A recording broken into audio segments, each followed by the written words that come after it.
Recording in progress. Good evening, everybody. Kavod Harav, how are you? Baruch Hashem, thank you.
Okay, yeah, it looks like we finished a chapter here. So we go to. So now we're going to go to Kuf Daled.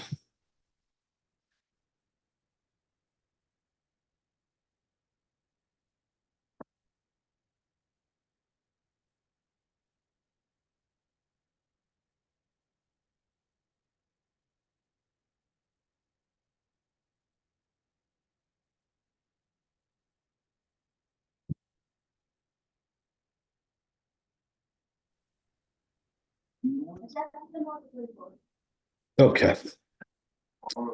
So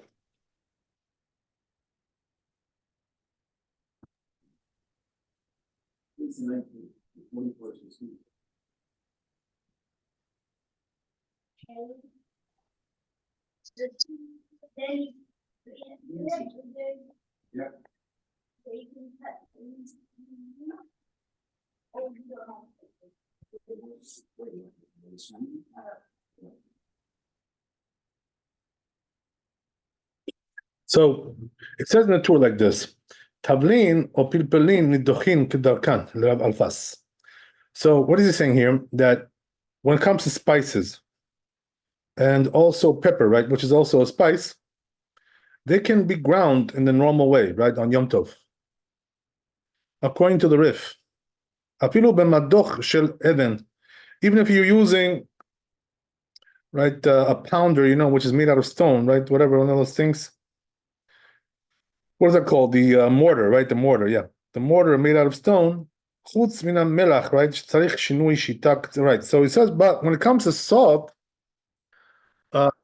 not really allowed unless you do shinui, right? So what does that mean? You have to do it the abnormal way.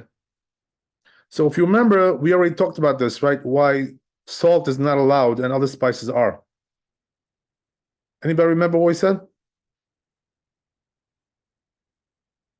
Okay, I'll remind you. So what we said was like this, right? That salt is different. Why? Because when it comes to the other spices, right, they taste better when they're fresh, freshly ground. When it comes to salt, it's the same taste, right? Nothing changes. So nothing really happens there. So that's the reason why you're not allowed to, since there's no benefit by doing it on Yom Tov, So that means you should do it before. Baruch Hashem, nowadays we don't do that, but right, we don't grind anything today, right? We go to the store, we buy, and we use that, right? So that's already not commonplace in this world. Okay, good. That's the idea. So Okay, salt and pepper grinders are fairly common, like the hand grinders. yeah, you're right. For you gourmet girls, but There's a lot of for us people, for us regular guys, we don't do that. You know what I mean? a lot of people, especially freshly ground pepper is like a very big thing, but even like Right. people, Yeah, salt. that's cool. That's cool. I like that. That's good. I'm all for it. I can't tell you. It's more professional. It's more. But when you're talking to an amateur like me, right? So there's no chance. Forget about it. Okay, so right, that's the story there. Um, so yeah, but anyway, it's good to know, as you said, right? Some people do it. Okay. ומיהו אסור לטחון הפלפלים בריחיים קטנים שלהם, right? But it says, nevertheless, right, you shouldn't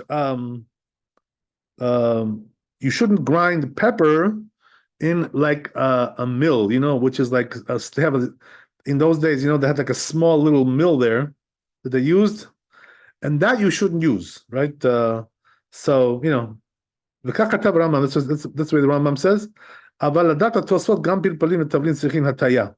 But he says, according to the Tosfot, though, he's more stringent, right? But before we get to Tosfot, the question is, right, why can't you use a mill, that little mill, for the pepper? What's the reason why? So he doesn't say what the reason is, but I'm assuming, educated guess is that because it's like usually when they use that kind of device, they do like, large quantity. So, it's not really Yom Tov kind of activity.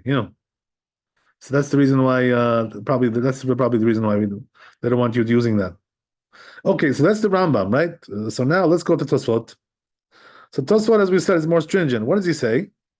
Right? Gam pilpelin v'tavlin tzrichin hataya. So he says, right, that also spices and pepper also need some kind of shinui, some kind of a differentiation. Im yodea me'erev yom tov kama kederot rotze levashel. So it's as if he knows, right, before Yom Tov, right, on the eve of Yom Tov, how many pots he wants to make, how many dishes he wants to make. But he says if he doesn't know, so then it's allowed, right? So why is that? Because you really couldn't have known how much you really needed because you weren't sure. So therefore, we give you more leeway, right, when you don't know. Okay, interesting. Good.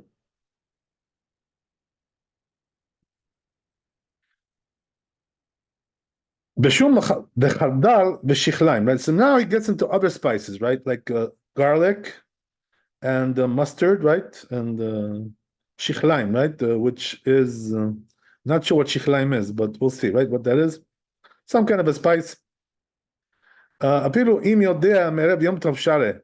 So it says even if he knows erev yom tov how many pots he's making, it's still allowed according to Rabbeinu Tam. Nifgamim beoter. So says Rabbeinu Tam, right? These kinds of spices, what's the difference between them and the others? So he says because they really, the quality really, goes down, with time. So it's like something which is noticeable. Im shohakin otam merev yom tov, right? So if you do it before Yom Tov, it's definitely going to kill the taste somewhat. So therefore, says Rabbeinu Tam, right? You can't do that. You can't do that. I'm sorry, just the opposite, right? Okay, good. So it says therefore, mutar leolich tavlin umad. Okay, that's already something else. Let's see Bet Yosef. Let's see Bet Yosef.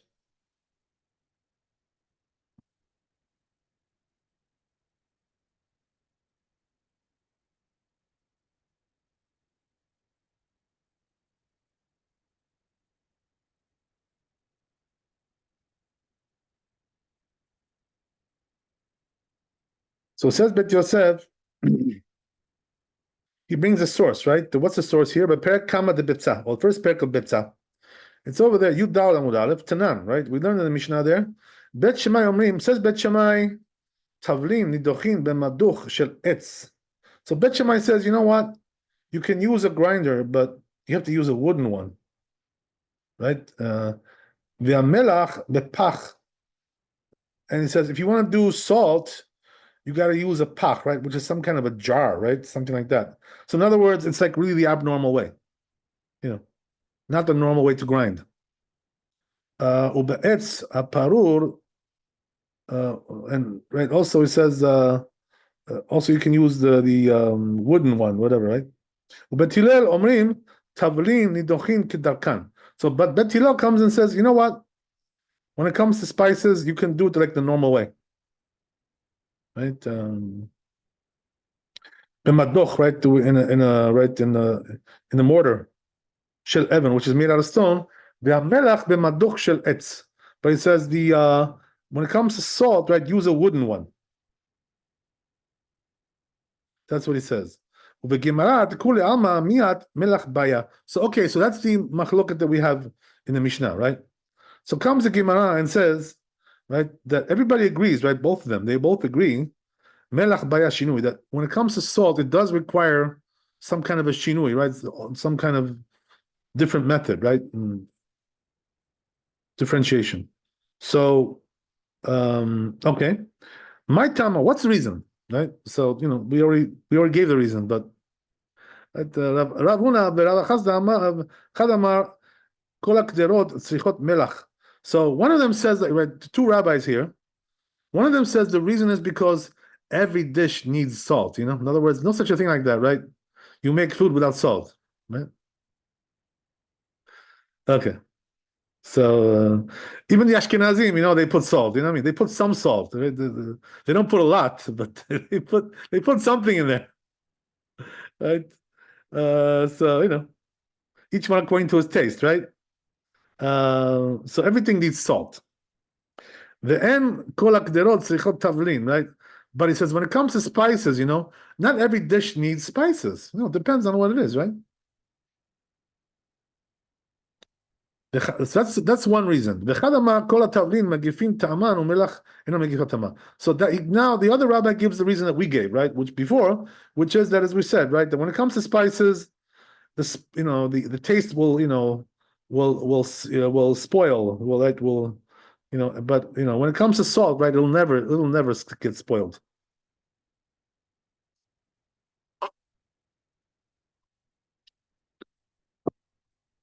Okay, very good. So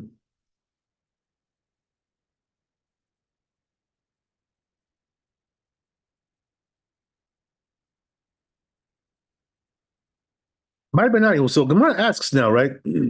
What is the practical difference between these two opinions? The difference would be, right, if you know how much the dish needs, right? How much spice it needs, right? Or whatever. Enami b'morika, right?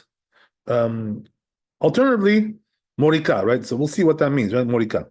So he says, Uperesh Rashi explains this. Kol hakderot, right? Every dish, kol milet tabshil tzrichot melach. Every dish needs salt. Hilkach metmol havayada deibale leducha, right? So therefore, you should have known to do it yesterday, right? You should have prepared, and if you did not, right, you were kind of like negligent, right? That's what he's saying. Okay.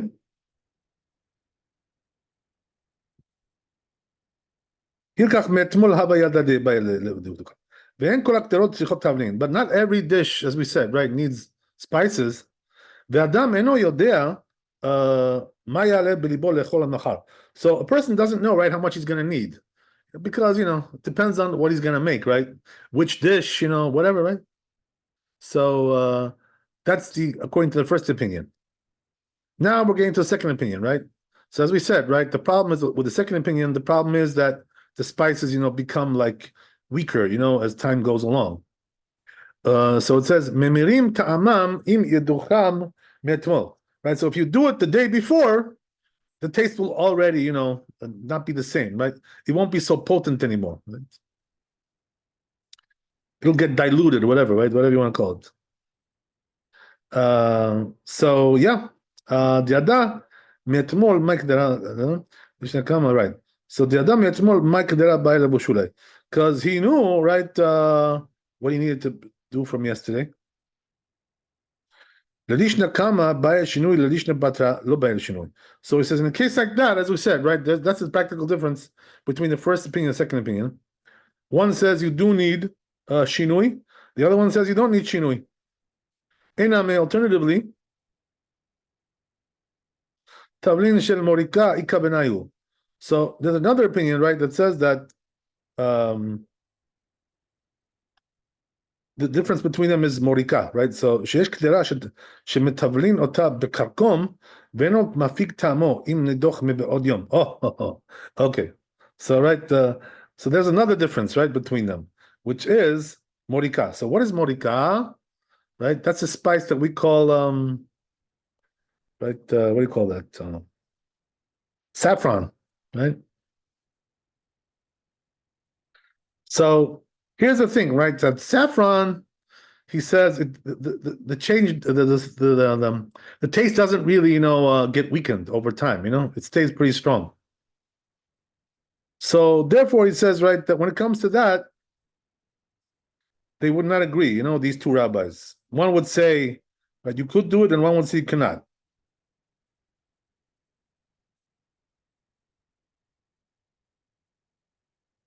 Okay.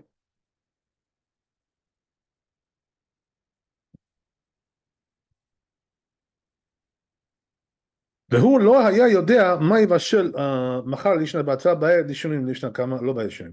ואיתה תו בגמרא, it's written there furthermore in the Talmud there, אמר רב יהודה אמר שמואל, כל הנידוחין, נידוחין כדרכן. So Shmuel says, right, that all the things which are pounded, the spices, whatever, you could do in a normal way, as we said, right? ואפילו מלח, so he holds even salt. Amrat melach shinui. But didn't you tell me, right, that salt requires shinui, right? Requires, differentiation, right?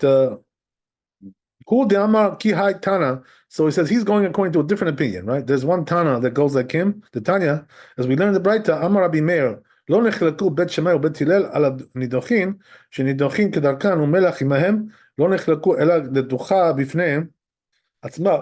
בית שמאי אומרים בפח ובעץ הפרור לצלי, אבל לא על קדרה, ובית הלל אומרים לכל דבר. So, in other words, that's where they have a difference, right? This machloket regarding the salt. So what does that mean? When it comes to the salt, he says, right, that according to Bet Shammai, you have to do, right, with a big shinui.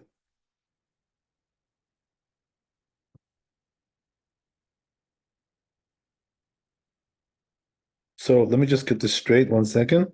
Right. So in other words, he's saying like this, right? That they both allow you to do it together with the other spices, to grind it, the salt. The only difference that they have is when you do it by itself. So there, right, Bet Shammai is stringent and Bet Hillel is lenient.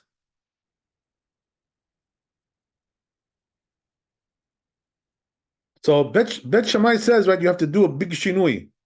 What does that mean? You have to use like some kind of a canister, whatever, like not a normal way of doing it at all. And according to Bet Hillel, that you can use it for any purpose, the salt, no matter what you're doing.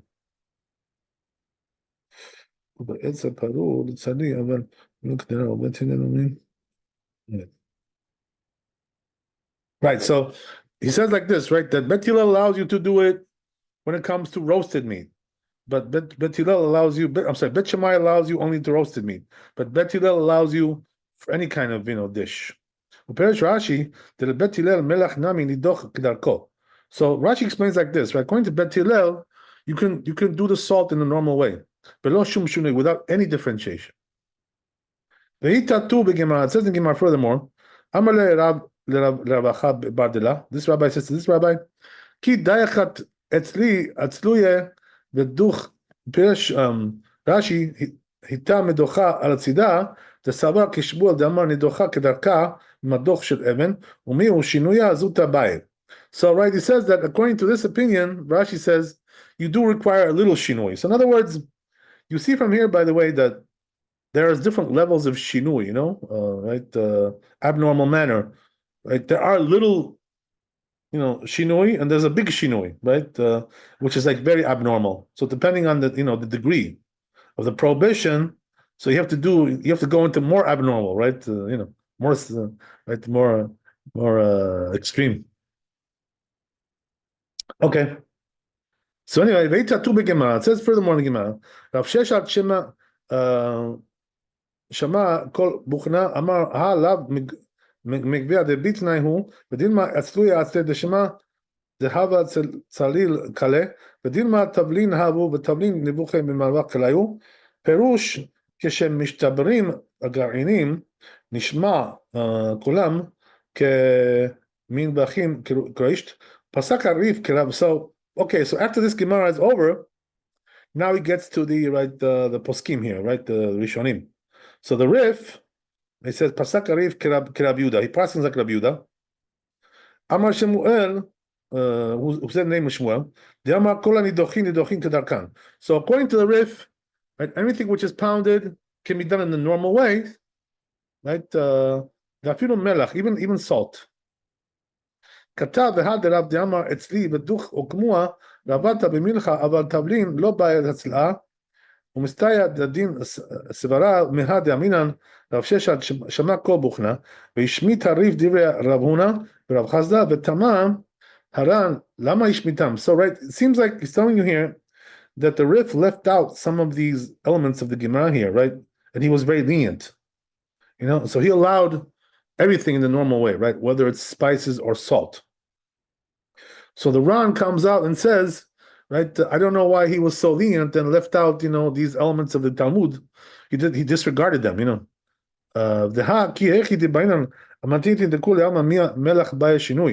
But he says, because according to that, if you don't disregard these things, so then it turns out, right, that the salt requires some kind of different method, right?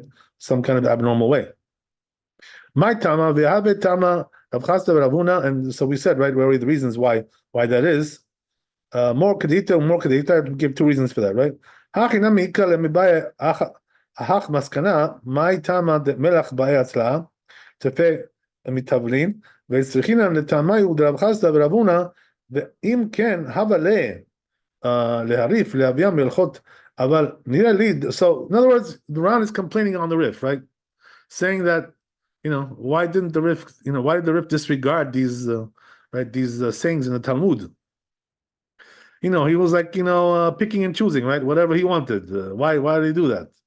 So he says, right, that nireli demai de'amar le Rav etzli bedoch chuma be'alma hu de'ihi v'adai k'Rav Huda. Rav Yehuda amar Shmuel k'de'amar k'tana de Braita sviele. So he says it must be that the Rif holds that opinion is like more of a stringency. It's not really halacha. דהקיטנא דמתניתין הכי סגי בעצלה המדוך של אצבעי אלא ודאי לחומרא בעלמא אמר דלמלך ליצלה פורתא ולישנא דרב ששת נמי דאמר היי לאו מיגו דביתאי הוא הכי מוכח לומר שהוא מחמיר על עצמו. Right, so it seems like he's saying, right, that this rabbi, he was being stringent regarding the salt, he was being stringent on himself. In other words, it wasn't really the halacha. מלכה ועצור ממש לא שייך חייד שינדישנה וכיוון דמשום חומרא בעלמא דעבדי הכי דילמה לא מחמרה אלא במלח דלעולם התבטרתי שכל הקדרות צריכות לה ושאינה מפיגה טעמה אבל באחד המיניו לא מחמרה במוריקה נמי אפילו יודע מהי קדרה באה בשולי אף אגב דהתבטרתי אפשר שלא החמירו בו דכיוון דחומרא בעלמא הוא מדרבנן אין לנו בא אלא מלח מן הטעמים שכתבנו, ועוד מפני שהיא נדוחת יפה בהצלעה, מפני רכותה, ומה שאין כן בתבלין. Okay, so, right, what he's saying is, as we said, right, the conclusion of the Ran here is that the reason, as we said, right, why the Rif was lenient is because he thought it was a stringency, that whole thing. So therefore, right, the Rif is coming out to be the most lenient opinion here. That you can grind, in the normal manner, right? Whether it's spices or salt. So he says, right, I have difficulty. The Bet Yosef comes and says, right, on the words of the Ran. The if it's just astringency.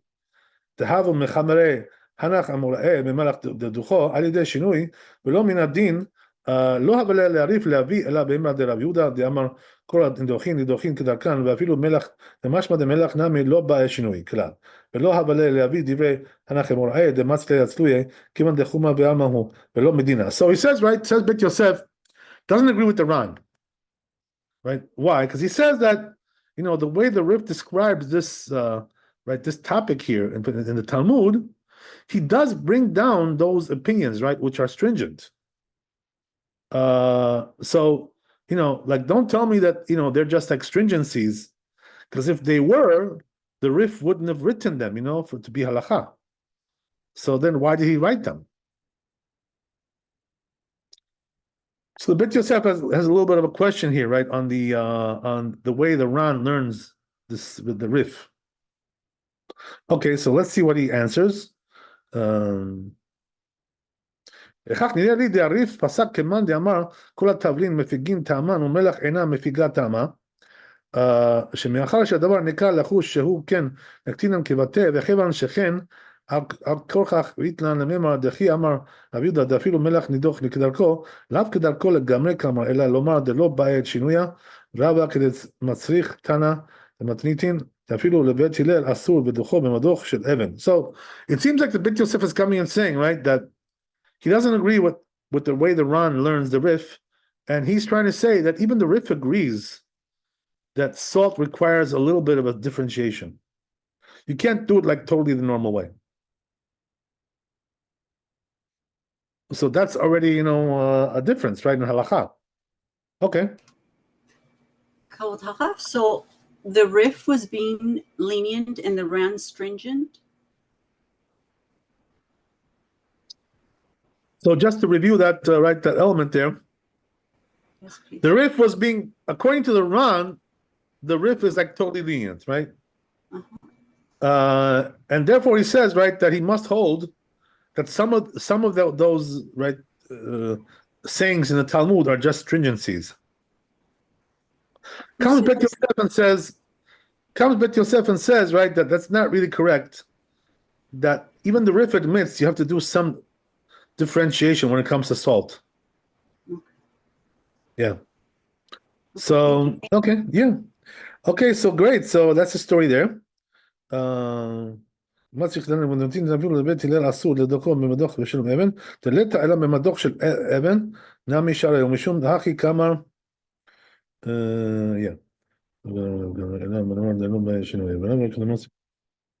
אפילו לבית הלל אסור, במדוך של אבן, נמי שרעי ומשום הכי כמה, דוחין כדרכן, אפילו מלח, אבל כל מקום, מאחר שאינו מפיג טעמו, שינוי זוטה מהבית. Right, so as we said, right, that what's the reason for this? Since salt doesn't lose its flavor, right, with time, so therefore it does require some kind of a shinui, some kind of a right abnormal manner, a little bit, right, something a little bit to show that it's not, it's not the same thing as the other spices. Right,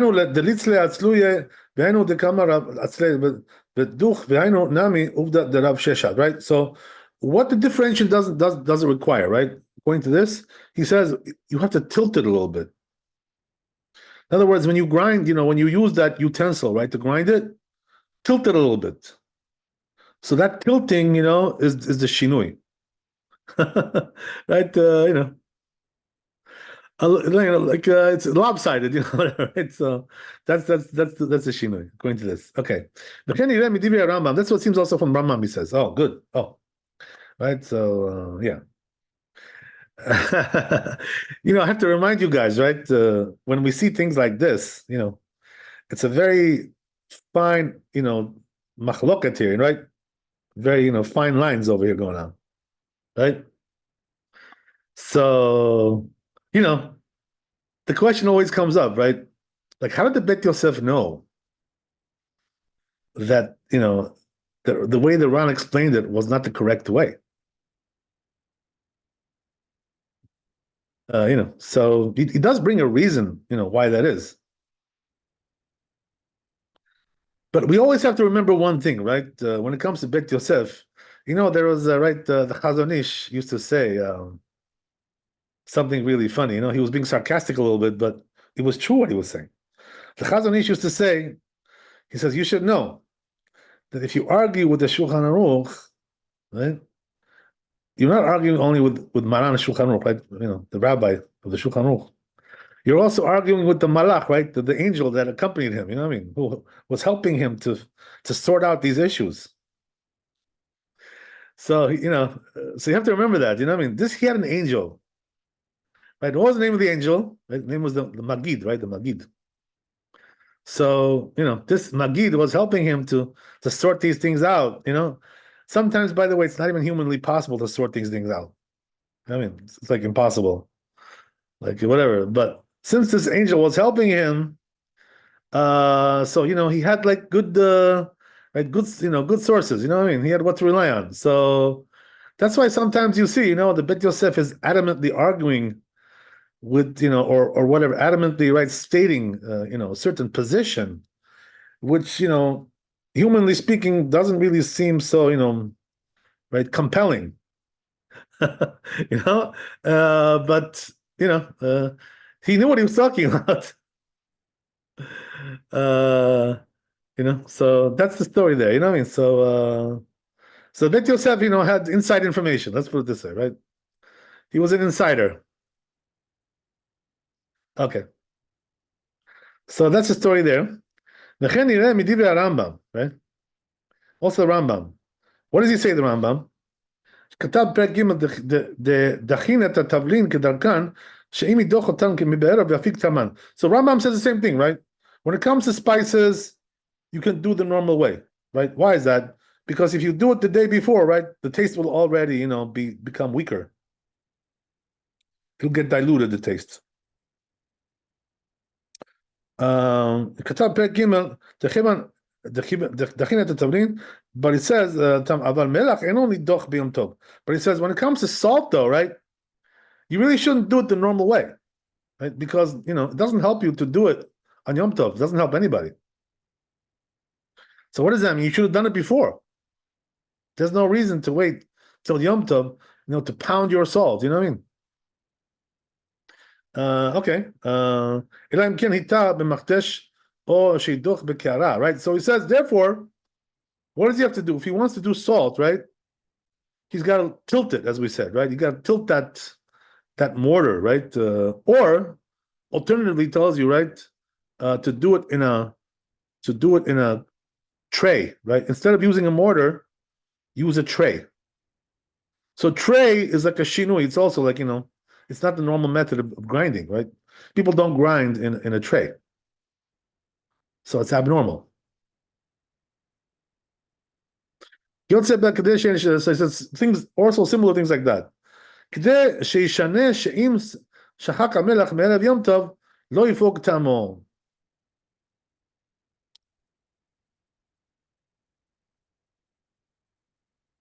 So this, right, this displays that what? When it comes to salt, right, the taste doesn't really, get weakened over time. So therefore you have to do shinui. That's the Rambam. Okay. So what does it turn out, right? That the Rif and the Rambam are the same according to this explanation, right? Okay. You may have not known that, by the way, if you didn't really do your homework, whatever. That's the way it is. So anyway, right? Because you could have learned it like the Ran, and then you would have thought that the Rif and the Rambam have a machloket. But according to the way Bet Yosef explains it, there is no machloket. You see? Okay, just pointing that out. לפי דרך זה, אבא להריף ורמב"ם לכתוב למוריקה באי עצלה, כיוון שאינו מפיג טעמו, right? So he says, but according to this, right, the Rif and the Rambam should have written like this, that when it comes to morika, right? What do we say morika? What is morika? Saffron, right? So when it comes to saffron, that since it also doesn't get weakened the taste, right? Just like the salt, so it also should require to be tilted, right? So it says Bet Yosef, if this is what they hold, the Rif and the Rambam, they should have also included saffron, to be like salt. It should also require shinui, right? So now the question is, why didn't they write that? And why doesn't it require shinui? If it doesn't get diluted or whatever, it doesn't get weakened by the taste. So what happens with the saffron? So it says she's ta'ama. So it says, I understand according to Rambam, who gave the reason, right? Because the salt doesn't lose a flavor. So then, right, it implies that also the saffron is the same. So in other words, according to Rambam, he says it's not really a problem. Why? Because according to Rambam, what you're going to say is that he must hold, just like salt, right, requires shinui. Also, the saffron also requires it, because it's the same concept. But that goes well according to the Rambam, because he didn't talk about saffron. But kasha. But it says according to Rif, who didn't mention the issue of losing the flavor, right? So it's a little bit difficult there. And it says, even according to Rambam, there will be some difficulty. According to Rabbi Magid says, the Saba the Charkom dino keshum, right? So Rambam holds, he says, right, that when it comes to saffron, it's the same as garlic. Mashma de enot tzarich shinui klal. So then, right, according to that, apparently, according to Rambam, right, the saffron doesn't require any shinui.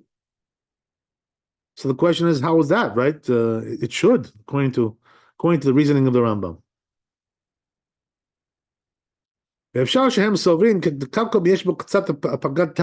So it says it's possible to say that they hold, right, that what, saffron is not the same as salt. So what does that mean? Like saffron does lose a little bit flavor, but salt doesn't lose nothing, right? So that they're not exactly the same.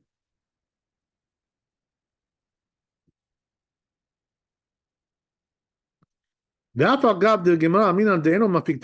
the Talmud it says, right, it's not so, it doesn't lose any flavor. That means it doesn't do so much. That's what it means. Right? Like the spices. But it does lose a little bit.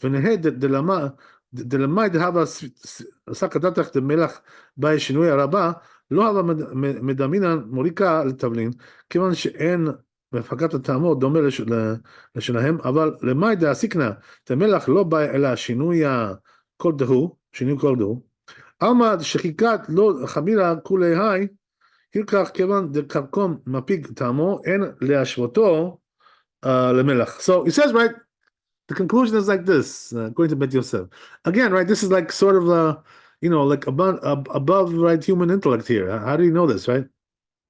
I don't know, but right, as we said, he had sources, he had inside information. But the thing is, right, he says here that it must be that in the Talmud, right, when they said that, saffron doesn't lose its flavor, it meant like it doesn't lose a lot, but it loses a little bit.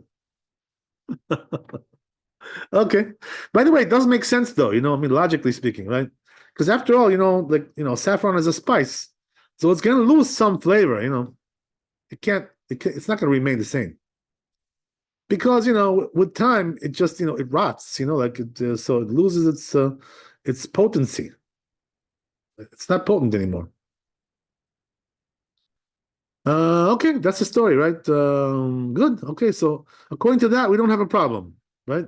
So according to that, what's the halacha? Right, halacha is that all spices are the same, according to this opinion, right? We didn't get to Rabbeinu Tam yet, right? But we're talking still about the Rambam and the Rif. But according to this opinion, all spices are the same, because after all, right, the saffron does lose a little bit flavor. even though it doesn't lose a lot. But salt doesn't lose nothing, right?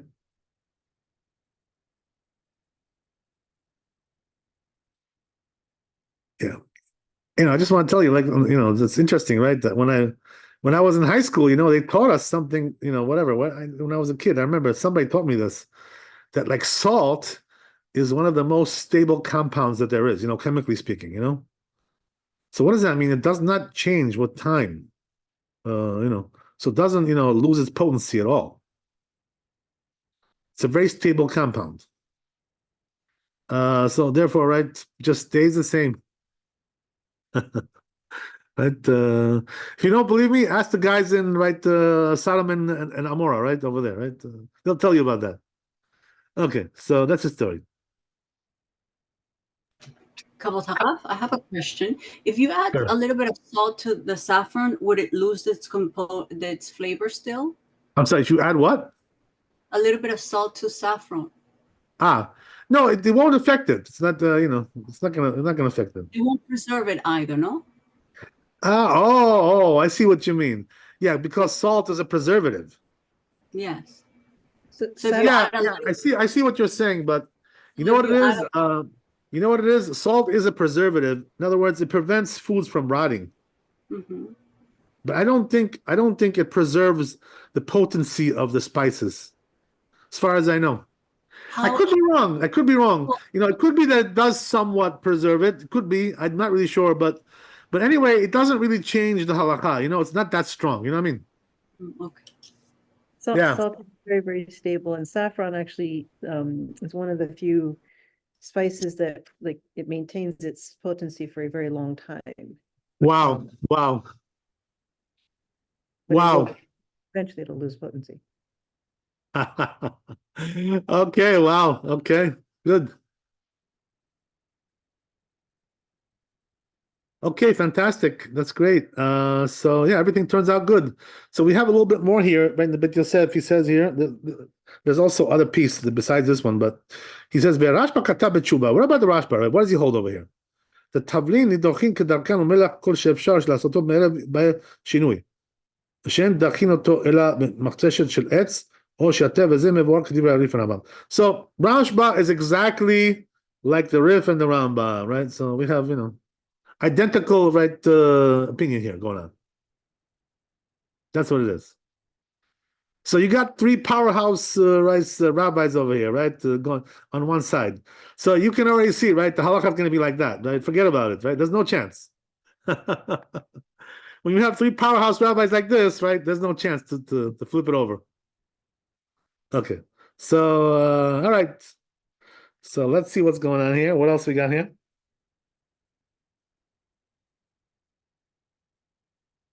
Yeah, there's still a lot more here. It's like goes to till the end of the chapter, this whole thing. So I guess we'll just, stop it here.